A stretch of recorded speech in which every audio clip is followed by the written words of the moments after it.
some more black folks in conversation. Marc Lamont Hill, we all know him as a commentator and as a talk show host, and Judge Joe Brown.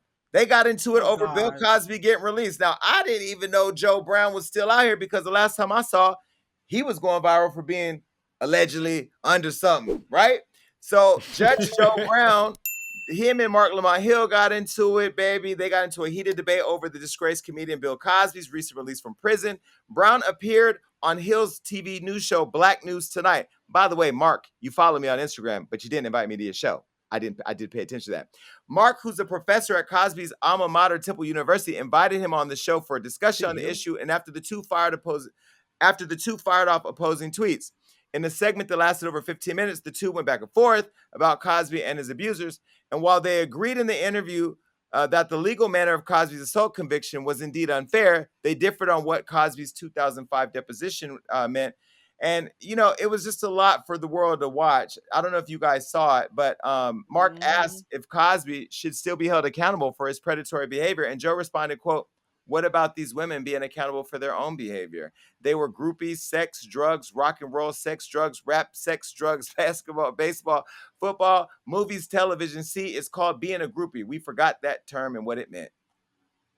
What does it mean, Mr. Joe Brown? What does that mean? Wait, then he also called them bimbos that came to hang out at the party. They hung out, they got drunk, they stored the lines of blow, and they have a good time. They use all the hall closets to give head, bathrooms to get down, and you go in to get your coat off the bed, and they're laying on top of it doing somebody's seed. That's what that's about. This is what's me up. Sorry for Kurt. This is what's messing me up, Mr. Joe Brown. So you're telling me these girls was down the party and do all of this, but still there was somebody there drugging women that was trying to have fun anyway to do whatever they got to do. That's where this all flaw. It's all these flaws in this story and this what is he reminiscing about this classic time that he used to party in? Joe Brown, what the hell were you doing at these parties?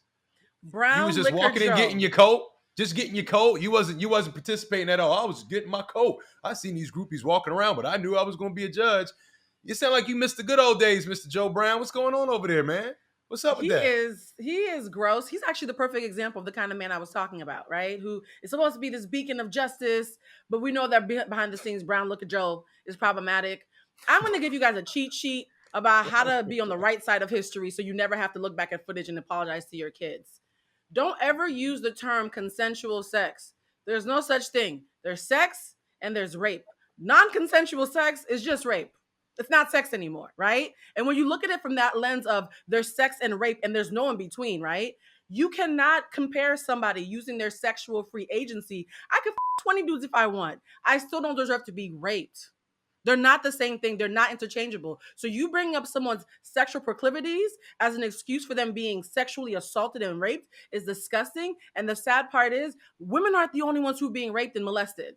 So there are men who you think are going to agree with you who have been molested and who are watching this and they're like, see, this is why I don't open up. If you're going to talk about women like this, what's going to happen when I open up? So I think he has missed the ball completely. He is not a mental giant. The fact that Marc Lamont Hill even dared to breathe the same air as him. I've worked with Marc Lamont Hill. He is brilliant.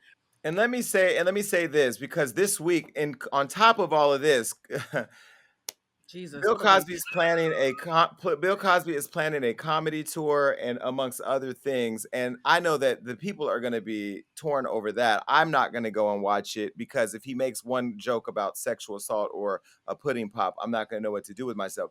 But I will say that I didn't agree with everybody trying to cancel Phylicia Rashad this last week. Again, I'm going to say that she stood with Bill. They have a personal relationship. She knows him and believes one thing about him. I may not have agreed with her, and I'm sure Blue and Damage, you probably didn't agree with her either. But Phylicia Rashad is and will always be a Black icon. I'm not going to ever forget the days and years I sat in front of the TV and watched her and watched what she represented. And even though my mother wasn't a Black woman, to see a strong woman in the house, a strong mother, and on top of that, grow up and by my grandmother understand the importance of having a strong Black woman as an example like her, I just feel like it's not fair to cancel her. I think she should be held accountable. I think that she shouldn't represent Howard University if they don't believe in the same beliefs that she has, and that should be taken from her. But that's where we should hold each other accountable, not cancel. I saw everybody online talking about cancel Phylicia Rashad. You gonna cancel Claire Huxtable? Are you crazy?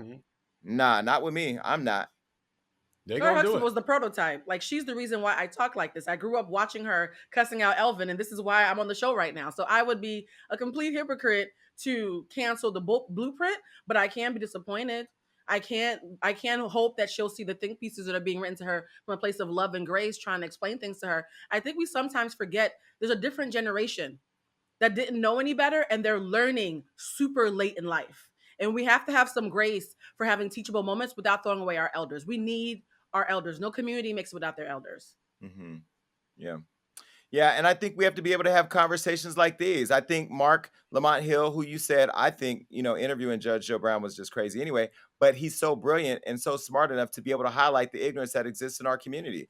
And I think so in a way that allows for these type of conversations. I'm just really excited at the fact that we're having these responsible conversations.